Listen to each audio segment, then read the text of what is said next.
I have got to give you some hard truths right between the eyes, and it's going to hurt you tonight. We have Confederate monuments and Christopher Columbus going down in flames, and finally, the Democrat leader they've been looking for. All that's coming up right now on I'm Right.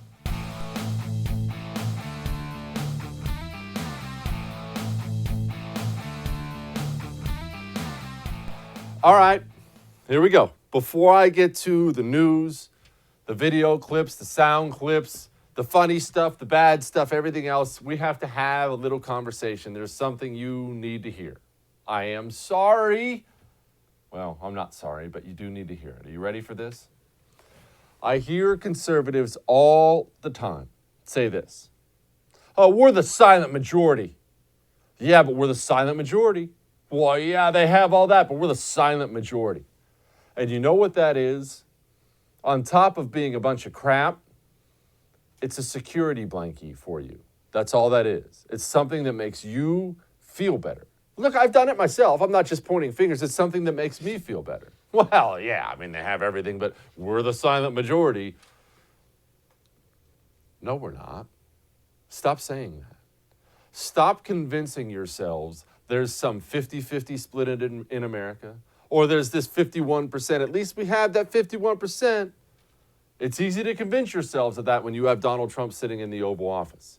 Donald Trump was there. Donald Trump is there because of 50,000 votes spread across the swing states, period. We are not the silent majority. And you know why we're not the silent majority? Because we have, for decades now, it's not your fault. It's your fault to fix it, or it's your responsibility to fix it. It's my responsibility to fix it. But for decades, we have sat silently.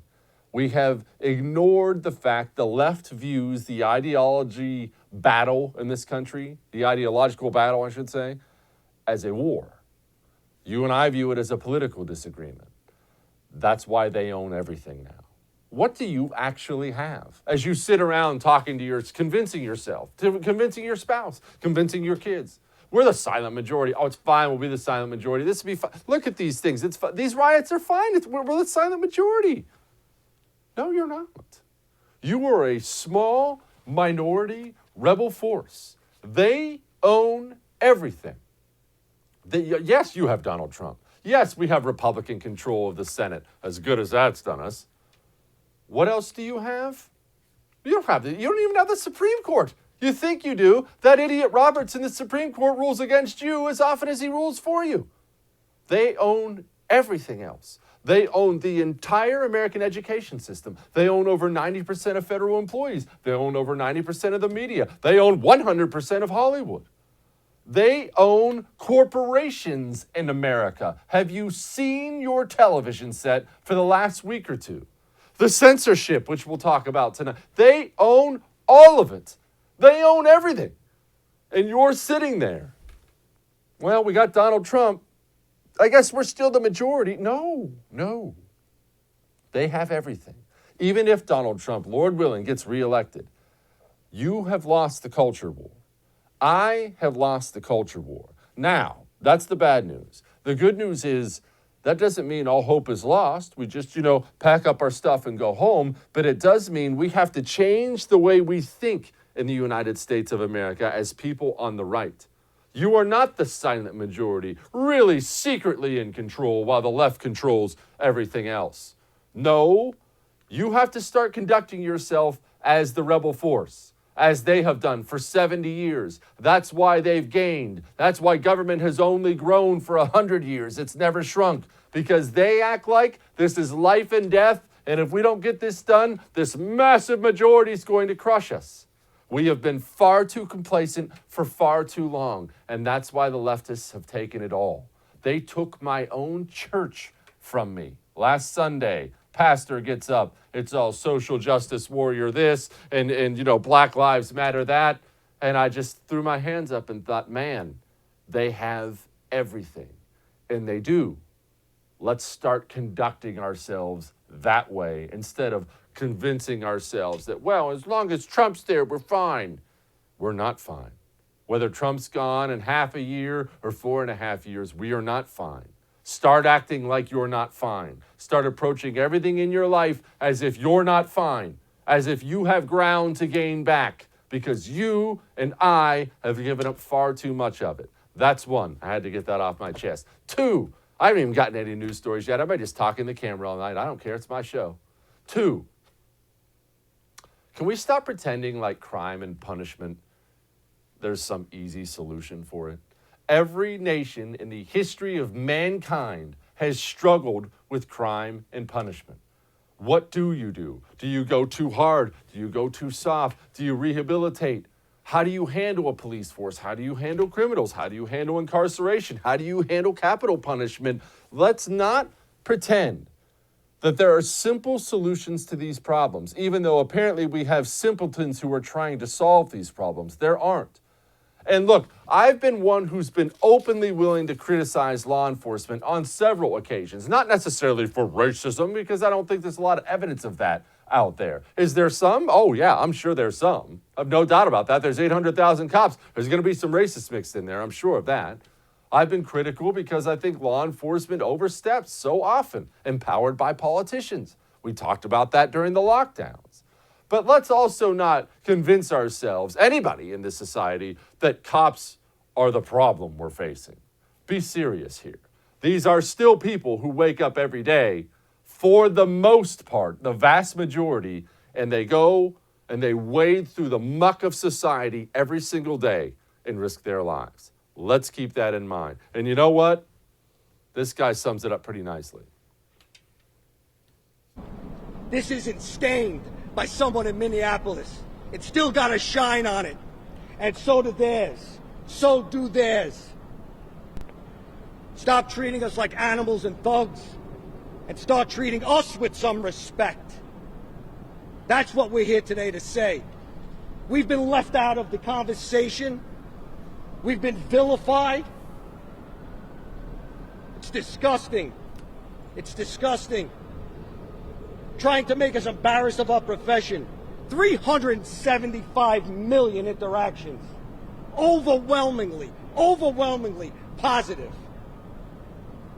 Nobody talks about all the police officers that were killed in the last week in the United States of America, and there were a number of them. We don't condone Minneapolis.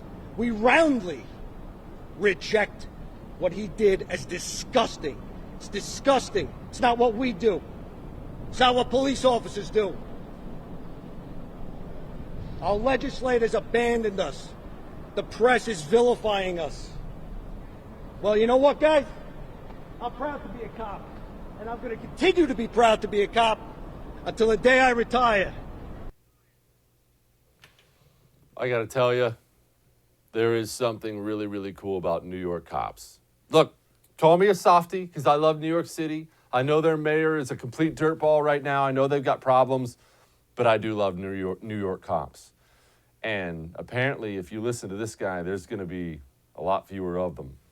Well, you've had over 300, I think about 320 that have been injured. You have some in the hospital, but there were over 300 injuries. And the thing that scares me, Judge, I'm hearing close to 600 cops have either put in their papers or they're talking to the department about resigning or retiring. What have I been telling you is coming? These cops are going to flee.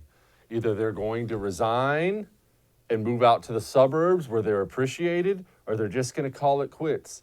And we can have all the disagreements in the world about law enforcement. This world is not going to be a better place. This country's not going to be a better place if the good men throw up their hands and walk away. Not that I'm blaming them. I certainly would too. But man, America's cities, they are about to become very, very, very ugly places. And this demonization of cops, I'm shocked at how widespread it is. It's one thing for some dirtball to stand on the street corner and talk about how much he hates cops. That's just one thing. That's the norm. There's always somebody out there who hates cops. This has taken on a life of its own. We have the show, Cops. We've all seen it. I believe it's run for 30 years. Over 30 years, Paramount Network canceling it, puts up a statement Black Lives Matter. We stand with the Black Lives Matter movement and call for the end of systemic racism. These racist and brutal attacks must end. We call for justice, and they canceled the show Cops as if that was some kind of the problem. Man. Minneapolis' police chief, he's got some inspiring words. As chief, I took an oath of office in ensuring the public safety of this city's residents, businesses, and visitors. And I'm here to tell you, you will not be abandoned. Over the past several days, I've heard from families and individuals who were concerned that if they were in need of a police response, that they would not get one. And I'm here to also tell you that we will be here for you. Good for him. We have problems in this country. Cops are not the problem. All of that may have made you uncomfortable, but I'm right. Now, there is enough to be concerned about out there without being concerned as you walk into your bedroom at night that you're not going to be able to fall asleep. And I know what that's like. When you walk into that room and you curl up in bed and you think, please, let this be the night where I get some sleep. You can stop worrying about that. Buy an Ebb Sleep. It's a wearable device. You put it on your head. It calms down those racing thoughts that are putting you awake without the need for sleeping pills or all this other garbage. And you can try it risk-free for 60 days. 60 days, risk-free. Go to tryebb.com/Jesse. That's tryebb.com/Jesse. Use the promo code Jesse at checkout. Get yourself $25 off. Ebb Sleep. We'll be back.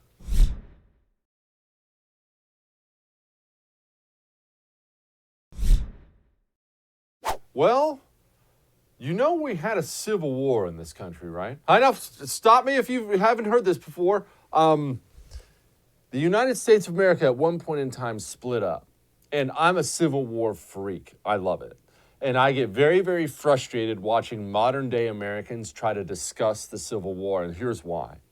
So many of them are so beaten down by cries of racism, they're scared to even have an honest discussion about the Civil War and what happened. That's part of it. Some of them have just been educated in government schools their whole lives, and all they know about the Civil War is racism, slavery. Let's have a really frank discussion here for a moment. Okay, the North and the South. The South, because they wanted to keep their slaves, the South broke away from the North. And let's clarify something. The South, the southern states, would never, ever, ever have joined the United States of America if they thought they weren't allowed to leave it at any point in time. So the South leaves. Abraham Lincoln, and yes, he was an abolitionist. He wanted to get rid of the scourge of slavery. He also wanted the southern states back in the Union a lot more than he wanted that. I know this is going to be shocking to you, and I'm not insulting Abraham Lincoln, great man. But again, with the St. Abe revisionist history, Abraham Lincoln, once the South broke away, more than one occasion, said, you can keep your slaves, just come back in the Union. Did you hear what I said? Open up a history book. Your St. Abe said, you can keep your slaves, just come back in the Union. South said, thanks, but no thanks. We don't trust you. America went to war. And when it comes to the war itself, slavery, there is no defense of it. There is absolutely no defense of slavery. There never will be a defense of slavery. I realize virtually every society in the history of mankind has practiced it, and they all suck. It's a horrible, horrible thing to own another human being. It's disgusting. But don't be under the assumption that a bunch of the guys wearing the rebel uniforms in the South were a bunch of slave-owning neo-Nazis. They were mostly just a bunch of poor farmers who got thrown into the whole thing. Half those guys, because this was a huge states' rights era, were simply fighting because the Union came down into their state. And they're like, well, wait, they're invading. I guess I better go fight. What I'm saying in that brief, very brief, 3-minute little explanation I just gave you there is this. The Civil War is complicated. It's not complicated to decide whether slavery is right or wrong. Slavery is wrong. Okay, let's get that out of the way. The Civil War itself is complicated. The men who fought the Civil War were complicated. There were several open racists in the North. There were several people in the South, including Robert E. Lee, who didn't have slaves, who thought slavery was awful. It's complicated. But we don't like complicated. We as human beings don't like it. You and I have had this talk several times before. We want everything simple, cut and dry. Good versus evil. Good, bad, saint, devil. History doesn't work that way. Are you all good or all bad? I would point out myself, but I'm a bad example because I am all bad. But most people, for the most part, they're good and they're bad.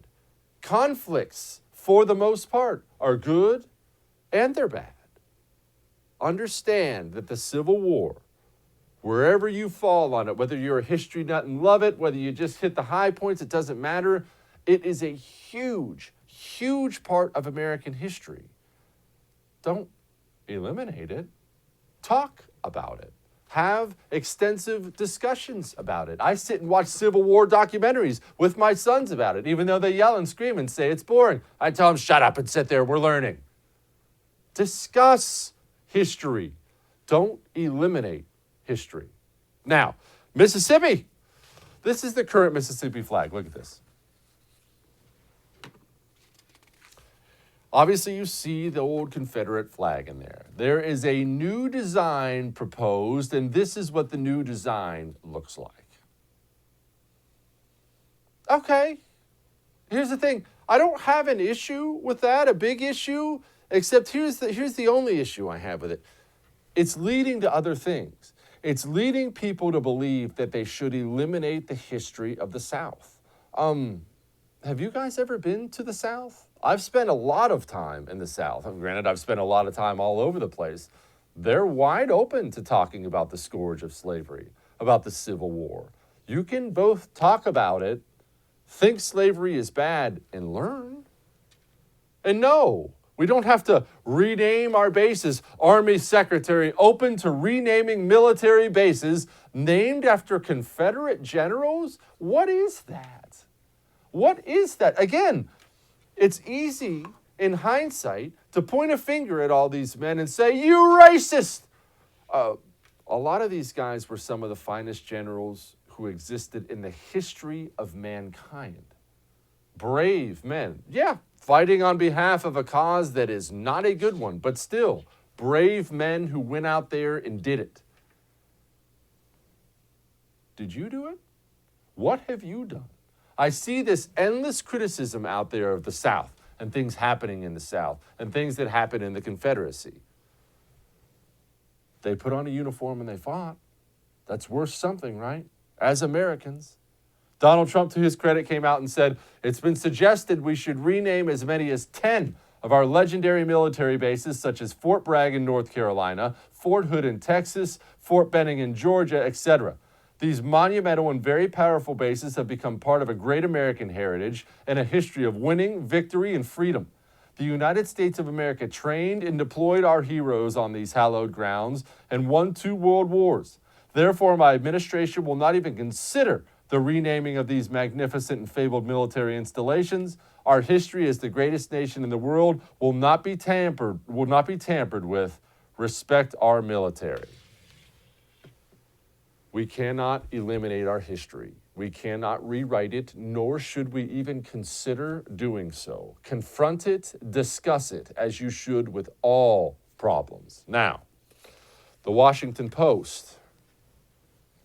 Well, as you can imagine, they have a take. If we don't move it, they'll take it down. Protests prompt U.S. leaders to remove Confederate monuments. You know one thing that's funny about this? You know what? Let's get to the New York Times headlines first. Birmingham mayor orders removal of Confederate monument in public park. And we have Governor Northam. Listen to Governor Northam.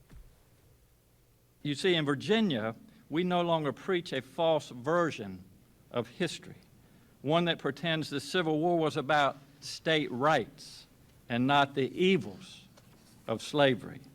No one believes that any longer. And in 2020, we can no longer honor a system that was based on the buying and selling of enslaved people, not in 2020. So I want us all to tell that little girl the truth. Yes, that statue has been there for a long time, but it was wrong then, and it is wrong now. So we're taking it down. Well, at least he didn't wear blackface to this news conference.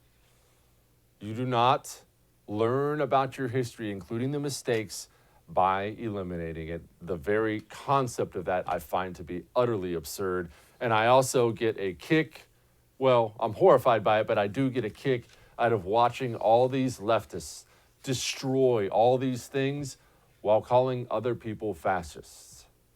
Who's burning the books in this society? All right, we got more.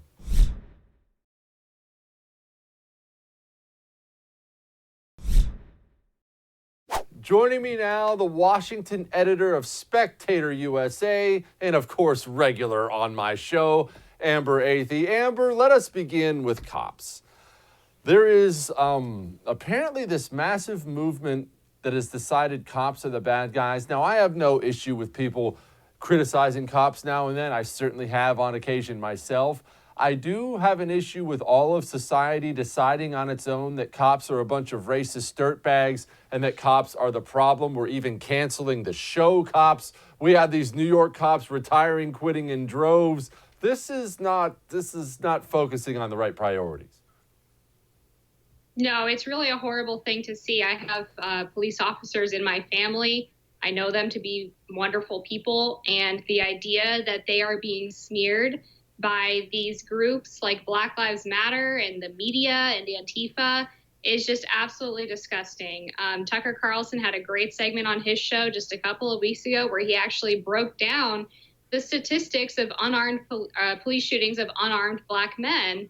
And there were 10 of these shootings, one of which was apparently an accident.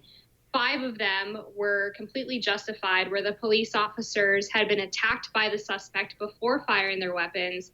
And in 2 of them, just 2 out of all 10, out of all of the Black suspects that police officers had encountered in 2019, the police officers were found to have made a mistake, committed a crime, and were charged appropriately and removed from the force. The idea that out of all of the cops, all of the encounters that they're having with suspects, that there's just 2 of these incidents, that means that the entire police force is systemically racist. It just doesn't make any sense. You know what doesn't make sense to me is why is it systemic and not systematic? I don't understand how this language works. Yeah, I don't know how any of the progressive language works either. All I know is that if you don't use it the right way, you're canceled. And if you don't post a little black box on your Instagram saying that you support Black Lives Matter, then you're a racist bigot. And it's really horrible to see that this type of progressive ideology has basically become a religion where if you don't kneel down in front of these people, if you don't accept that you're guilty just for being a white person, then you're someone who needs to be removed from polite society. And this is what happens, of course, when people replace things like religion and culture and tradition with politics. I'm glad you brought that up because religion, when it comes to religion, I feel like maybe the greatest gain the left has made in all this was infecting American churches. I lost my church this last week. Of course, we got the full social justice warrior thing, Black Lives Matter thing. You should feel guilty about feeling white. And I have to be honest, I sat there and on top of my blood boiling, I just marveled that American pastors and churches would sign on with the left. Are they really that naive to not realize if these sickos ever actually take over, they'll be the first ones lined up against the wall and shot? It's absolutely crazy to me that they think that if they just release the right statement, say the right thing, then they're going to avoid being canceled by these groups. I mean, you said it on your show over and over again. These churches just a few weeks ago, if not, a month or 2 ago, were not even allowed to open during the coronavirus economic shutdown. Now, all of a sudden, we have all of these riots, and that's apparently not stopping the spread or not continuing the spread of coronavirus.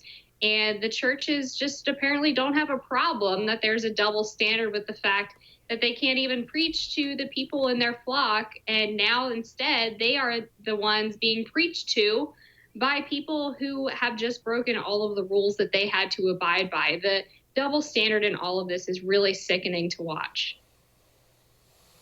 I have a major problem tearing down Confederate monuments, Confederate statues. I do not believe in eliminating anybody's history, even ugly history, even the ugliness of slavery in America. I think all of it should stay right where it is. I want to take my kids down there and talk to them about it and teach historical lessons about it. There is so much disagreement about this, even on the right. Where do you fall in all that? Well, I think there's definitely something to be said for putting history in context, and that means that it's incumbent on people when they view these types of statues or other historical monuments to understand where they come from. That doesn't mean that you tear them down or destroy them. And, these people are looking at these statues. I would urge them to go down to the South and see actually how they look at this issue, because I think they do a pretty decent job. In Charleston, South Carolina, for example, if you go around, you'll see streets named after John C. Calhoun and statues erected of his likeness. But they also have Confederate museums where you can go in and learn about the history behind slavery as well as the abolishment efforts. So there has to be some type of middle ground here where we're not just destroying the things that, in many ways built our country.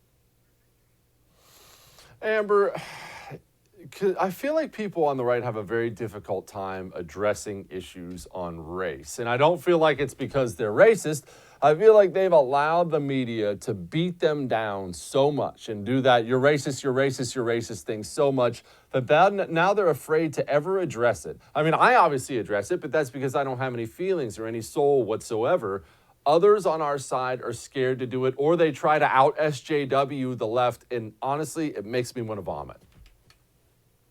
I can't stand the pandering. And, this was exactly the media's goal when they did this to people. They did this intentionally to shut up anyone who had a dissenting opinion, because the media has a vested interest, Jesse, in sowing racial division in this country. The more time that people spend focused on hating their neighbor, the less time the media's constant lies to the American people, as well as the lies of politicians, are examined by people. So this is basically a distraction. They're trying to, one, sew up a division for ratings, and two, it's because they want to keep their own power. And they can only do that by making sure that the common enemy is not the media. Amber, give Trump a letter grade throughout this. Not the coronavirus thing, just since the George Floyd thing and all the massive madness. Give Trump a letter grade. I give him a C, and I'll explain why. First of all, I thought he waited way too long to offer to deploy the National Guard and the military to places that were experiencing riots. I thought he should have given a national address way sooner than he did. He waited until after a full weekend of utter destruction of multiple American cities. And now, even after, sympathizing with the protesters while denouncing the riots, he's sending people like Jared Kushner and Jerron Smith to Capitol Hill to hammer out this bill on federal law enforcement reform that includes things like getting rid of police unions or stripping qualified immunity. This is basically just letting the liberals run amok with their attempts to cancel the police. This is not about reform. This is about eventually changing the system to a point where police are neutered to where they don't even get to exercise the same type of power they have now in order to properly keep people safe. Tell me why I shouldn't start a third party at this point. And hear me out. I'm not one of these third party guys, but I am so sick to death of the GOP offering a watered down version of something the Democrats already did instead of changing the narrative, changing the game? Do we have nobody in this country with the balls to stand up behind a microphone and say, it's not the fault of the cops, we're focusing on the wrong issue, and we're not going to pass a sweeping, idiotic federal law anyway? I am so sick of this crap, I'm about to blow a gasket. And this type of perception, Jesse, is shared by a lot of people. And this is one of the issues that Trump is going to have when it comes to his reelection coming up here in November, because he has in many ways taken advantage of his base, taken them for granted, and not stood up for them. He was supposed to be the big fighter that was not going to put up with this nonsense. And when people see him repeatedly allowing his son-in-law and these other more liberal advisors to sell out some of his policy agenda and refuse to stand up and fight for the things that his base wanted him to, that's going to be a serious problem. And you already see that in the polls. He's losing support among the evangelical base as well as people without college degrees. And those were the key supporters of his in 2016. So he needs to really take a good look at himself and his administration and figure out where the problem is and root it out. Amber Athey, thank you so much for giving me some time tonight. Thank you. Sorry, blood pressure's through the roof right now. I'll be back. Joining me now, writer for the Washington Examiner and contributor right here on The First, Tiana Lowe. Tiana, we had the funeral seen around the world with George Floyd. I have no problem with a big public funeral. It's been a big public death. I do, however, have a major issue, or at least I would have a major issue with anybody on either side of the aisle making my funeral political. Now, doesn't have to necessarily just be George Floyd, because we've seen this a lot, especially over the past few years. Would you prefer people gather at your funeral and make it all about politics and trash the left and trash the right? I see that, and I'm just mortified by that.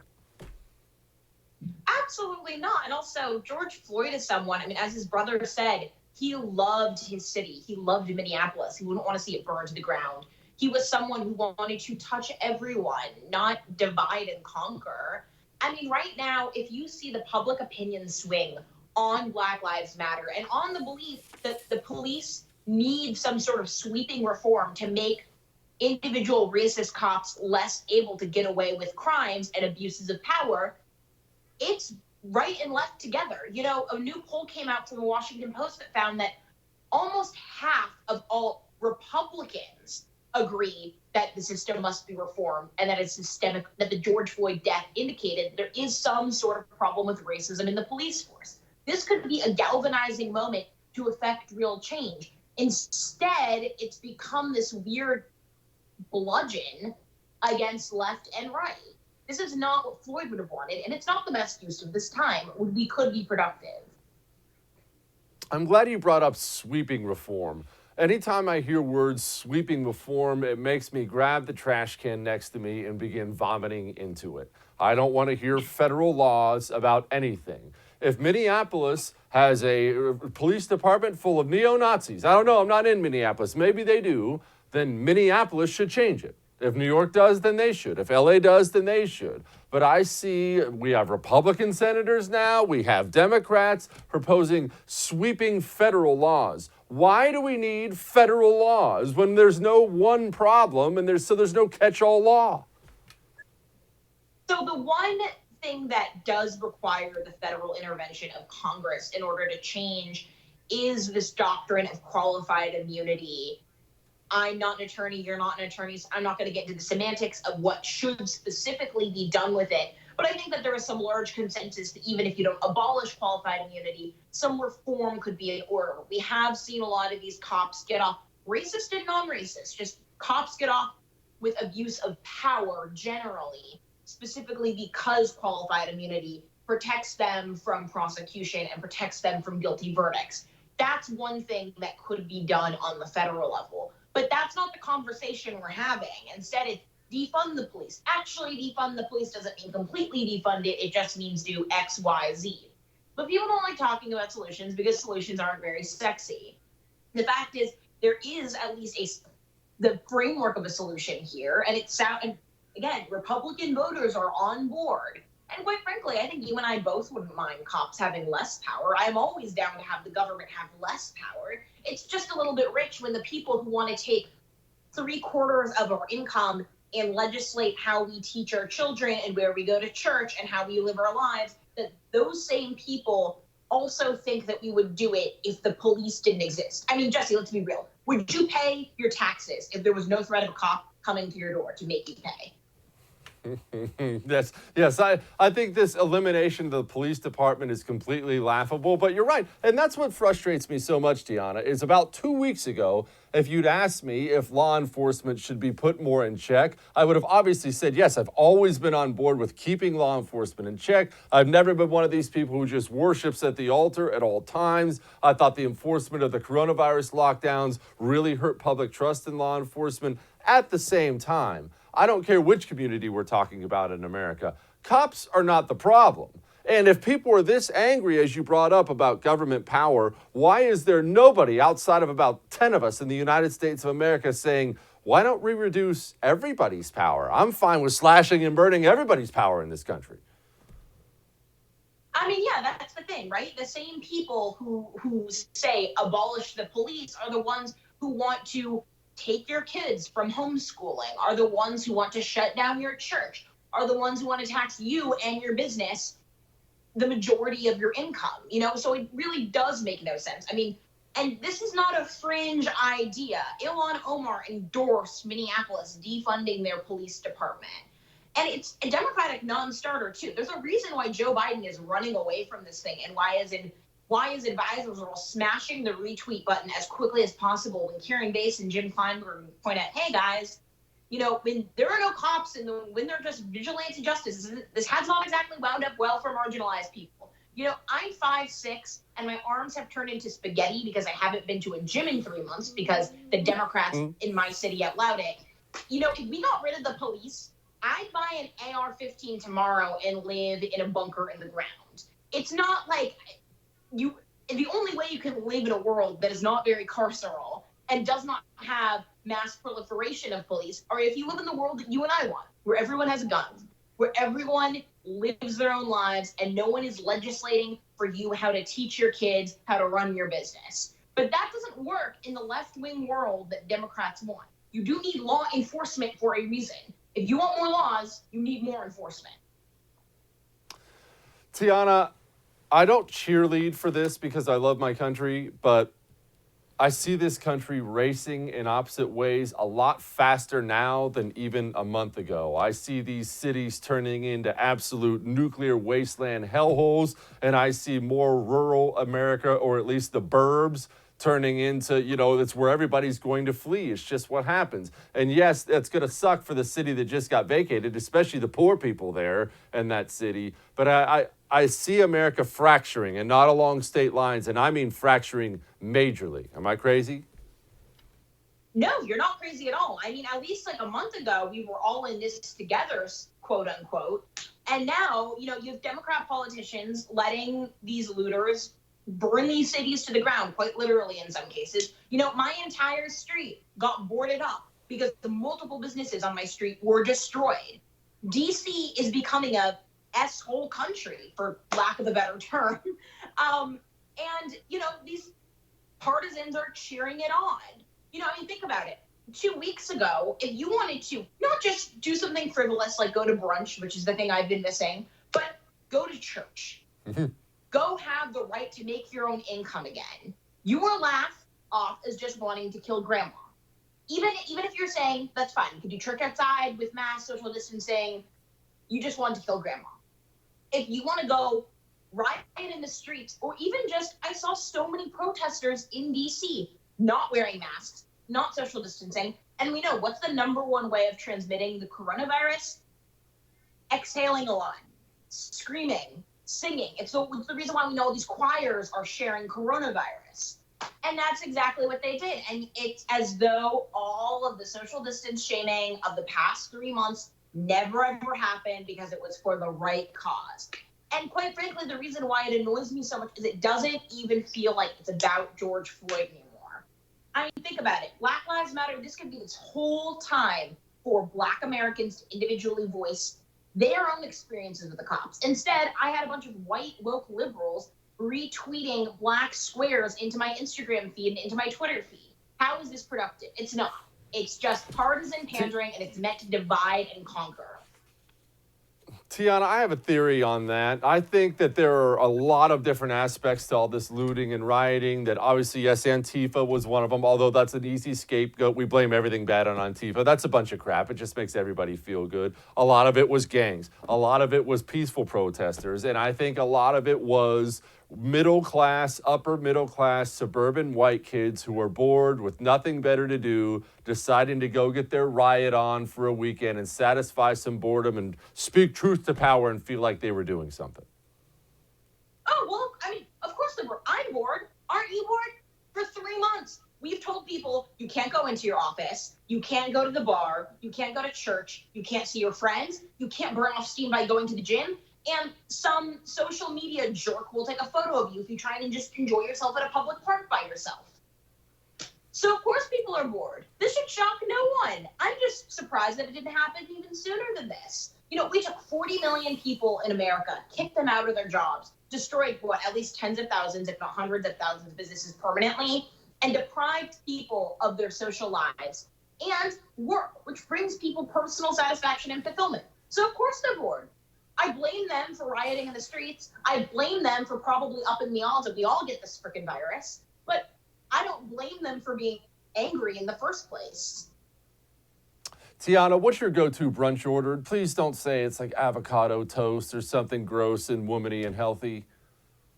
No, okay, so here's the big secret. I don't really like brunch or breakfast food. Everyone knows it's just an excuse to be able to drink on a Sunday morning. So my thing is I like going to like those brunch places that also serve you pasta, so I can eat pasta and wine at 10 in the morning on a Sunday. You know, so I'm that person who orders just carbs.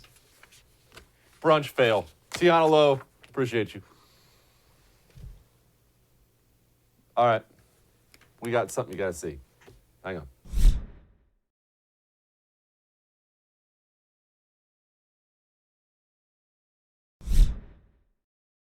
I had never even considered voting Democrat before. It's just never even popped into my mind, but you're going to have to forgive me. Once I heard this kind of advanced thinking, I looked around and I thought to myself, man, maybe I do need to go that way. Priorities. But why is it necessary to take the money from the police? I mean, I understand your argument, the argument you're making about expanding social services, investing in social services, but the research does show that more police on the street means less crime. Well, I think there's one question that is interesting here is that when it comes to funds, it's not always just about the number of officers in the street. It's about these police precincts that have tanks, that have military weaponry, and frankly have a degree of material resources and warlike weaponry that people ask, why does a local police precinct have this in the first place? So when we talk about defunding, it can show up in multiple ways. Additionally, the other way that we talk about, in this is that when people ask for healthcare, when they ask for housing, when they ask for education, people always say, how are you going to pay for it? And so what this movement is doing, first and foremost, it's important to note that this is directed at city councils and mayors. And so you should look to see if your city is having this conversation.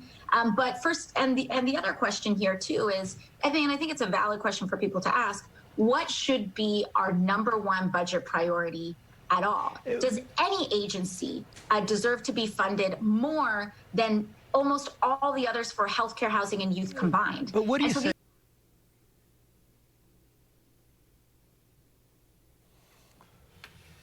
We'll be back tomorrow. I'll see you.